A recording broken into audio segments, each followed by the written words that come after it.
السلام عليكم ورحمة الله وبركاته، ازيكم يا شباب؟ عاملين ايه؟ يا رب تكونوا بخير. موضوعنا النهارده عن الفورماتنج إيليمنت. طيب ايه هي الفورماتنج إيليمنت؟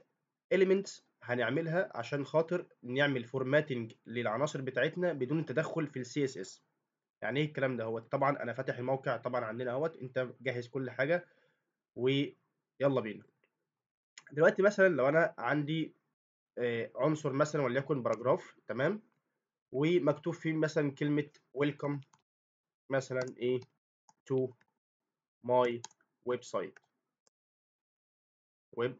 مثلا، تمام. انا مثلا عايز ايه؟ تعالى بس نجيب الكلام دوت على جنب كده عشان خاطر ايه نبدا نشتغل زي المحترفين بالظبط. طيب احنا مثلا عندنا كلمه ويلكم تو ويب سايت ماي ويب سايت دهيت. انا مثلا عايز اميز كلمه مثلا ويب سايت دهيت عن اي كلمه، تمام. اخليها تبقى بولد شويه، اخليها تبقى سميكه شويه، تمام. طب اعمل الكلمه دي ازاي؟ والله عندك element او يعني اللي هو element اسمه bold او بي، تمام، بيخلي الكلام يبقى بولد. اللي هو مثلا تعالى كده نكتبه، اللي هو البي. تعالى نكتب كومنتس كده. اول حاجه خالص عندنا هو ايه؟ البي.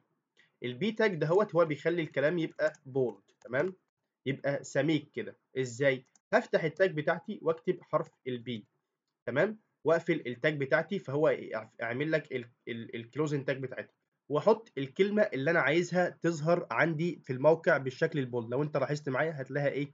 بقت بولد اهي. تعالى بس اقرب لك الشاشه شويه، هتلاقيها عندك ظهرت بالمنظر ده كده، تمام، بانت عن باقي الكلمات، بانت بشكل بولد شويه، تمام تمام. طيب ماشي، ايه كمان؟ قال لك في حاجه كمان اسمها سترونج، يعني اتنين، حاجه اسمها سترونج. السترونج دهيت هي برضو هي نفس البولد، يعني هي بتخلي الكلام يبقى بولد برضو، تمام، يبقى الكلام بيخلي يبقى بولد. يبقى لو شلت مثلا كلمه البي دهيت، يعني مثلا تعالى ناخدها كوبي بيست كده، ونشيل حرف البي ونكتب مكانه سترونج، تمام. لو انت ملاحظ معايا هتلاقيها نفس الحاجه بالظبط، تمام تمام. طيب ايه الفرق ما بينهم بقى؟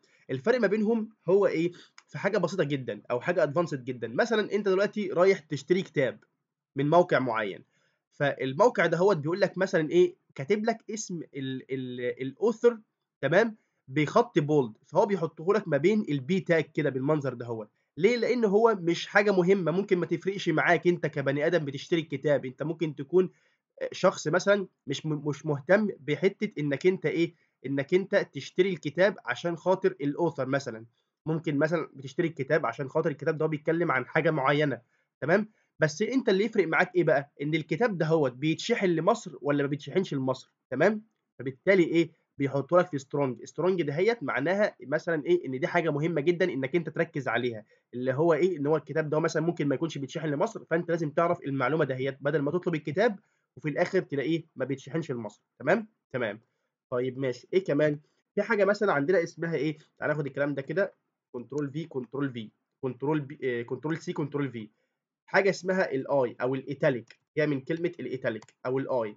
لو انت لاحظت معايا هتلاقي ايه؟ هتلاقي الكلمه بقت ايتاليك كده، بقت مايله كده شويه، تمام. يبقى الاي دي عندنا ايه معناها؟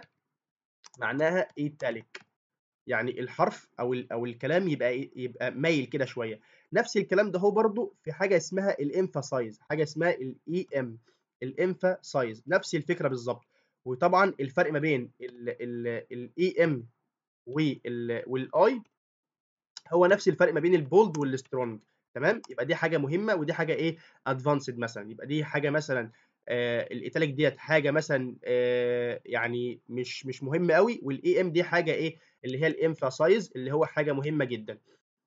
طيب ماشي، emphasized تمام.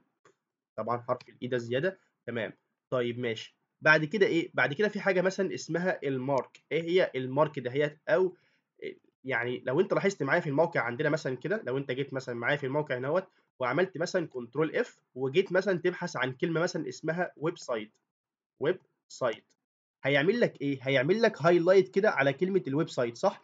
فانا عايز اعمل الكلمه ده، هي بقى انا عايز اعمل الحركه دي بال اتش تي ام ال. اعملها ازاي؟ قال لك عن طريق تاج اسمه المارك، تمام. يبقى انا هكتبه هنا كده مارك، وهيعمل لي نفس الحركه بالظبط كده تحت اهي. تمام كده؟ تمام جدًا. طيب ماشي، اشتغل يا عم يالّا عشان خاطر نبدأ نشتغل. طيب ماشي. بعد كده في حاجة اسمها الإيه، في برضه اللي هو الformatting tag اللي هي مثلًا زي اليو مثلًا، تعالَ نكتب اليو، في حاجة اسمها اليو كده، فاليو دهيّة هيعمل لك إيه، هيعمل لك underline.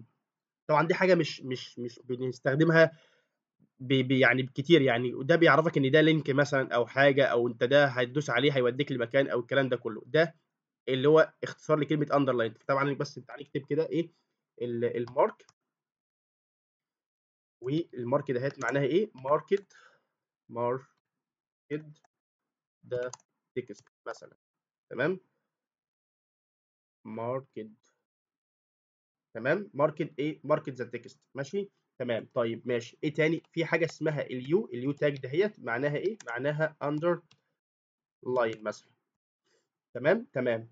طيب إيه كمان؟ في حاجة اسمها الsmall دي معناها إيه؟ معناها إنك أنت بتخلّي الحاجة small، تمام، اللي هو الكلمة تبقى small كده، تبقى حاجة صغيرة كده، إنك أنت عايز تبيّن الكلمة تبقى شكلها صغير كده يعني إيه، حاجة مش مهمة مثلًا إن الuser يلتفت لها أو حاجة شكل كده، تمام. يبقى الsmall tag دهيّة معناها إيه؟ معناها إن هي بتخلّي الsmallest أو smaller إيه، smaller Windows V مثلًا عشان خاطر ناخد الكلمة copy تاني، smaller text مثلًا، خلّي الtext يبقى small، تمام كده؟ تمام. طيب إيه كمان بقى؟ أنا عايز أكلمك عن حاجة كان المفروض أشرحها في الدروس اللي فاتت، حاجة مثلًا زي الspan. الspan دي معناها إيه؟ يعني مثلًا برضه إحنا بنستخدمها في الفورمات برضه، الspan دهيّة دي معناها إيه الspan دهيّة؟ لو أنت لاحظت ما فيش حاجة جديدة يعني. الspan دي بقى معناها إيه؟ معناها إن أنا مثلًا أنا عايز أميّز الكلمة بتاعة الweb site دهيّة بلون مثلًا معيّن، إن أنا أخلّيها تبان في الموقع مثلًا بلون معيّن، أو إن أنا عايز أخلّيها تكبر بشكل معيّن أو الكلام ده كلّه. أنا هاعمل حركة بالCSS، ولكن أنت ما تهتمش خالص بالCSS اللي أنا هاعمله دلوقتي يا صاحبي ماشي؟ يعني أنت ما تاخدش يعني ما تهتمش خالص بالCSS، أنا عايز بس أفهّمك فكرة الspan فكرتها إيه، وده اللي أنت هتستخدمه دايمًا. يعني الspan دي دايمًا أنت هتستخدمها، مثلًا وليكن هنخلّيها الcolor بتاعها أو الfont size مثلًا بتاعها size بتاعها font size مثلًا وليكن إيه 15 أو 16 بكسل مثلًا، تمام. فأنت لو ملاحظ معايا إن إيه هتلاقي الحجم بتاعها، والّا الحجم بتاعها ما كبرش، ثانية واحدة، هو ده الdefault بتاعها فنخلّيه مثلًا 18، شوف هتكبر والّا إيه. فلو أنت ملاحظ معايا هي كبرت شوية أهيّة، فنخلّيها مثلًا إيه، يعني عشان ما اطوّلش بس كده فنخلّيها مثلًا 30 عشان خاطر تبان معانا أكتر. فالfont size بتاعها بان معايا أهوّة اللي هو بقى 30 بكسل، وكمان عايز يبقى الcolor بتاعها يبقى مثلًا وليكن red، تمام. فبالتالي إيه، هتلاقيها بانت معاك أهيّة، فدي الspan إحنا بناخدها في الموقع عندنا عشان خاطر نميّزها عن باقي الكلام. بلون معين، بfont size معين، بأي حاجة، تمام. فدي دايمًا هتلاقيها مثلًا في الhero section أو هتلاقيها في أي section مثلًا أو في الhome section مثلًا عشان خاطر اللي هو عايز يميّز كلمة في وسط الكلام كده. تمام يا صاحبي؟ تمام. طيب، رب يكون الدرس سهل وبسيط وعجبكم. السلام عليكم ورحمة الله وبركاته.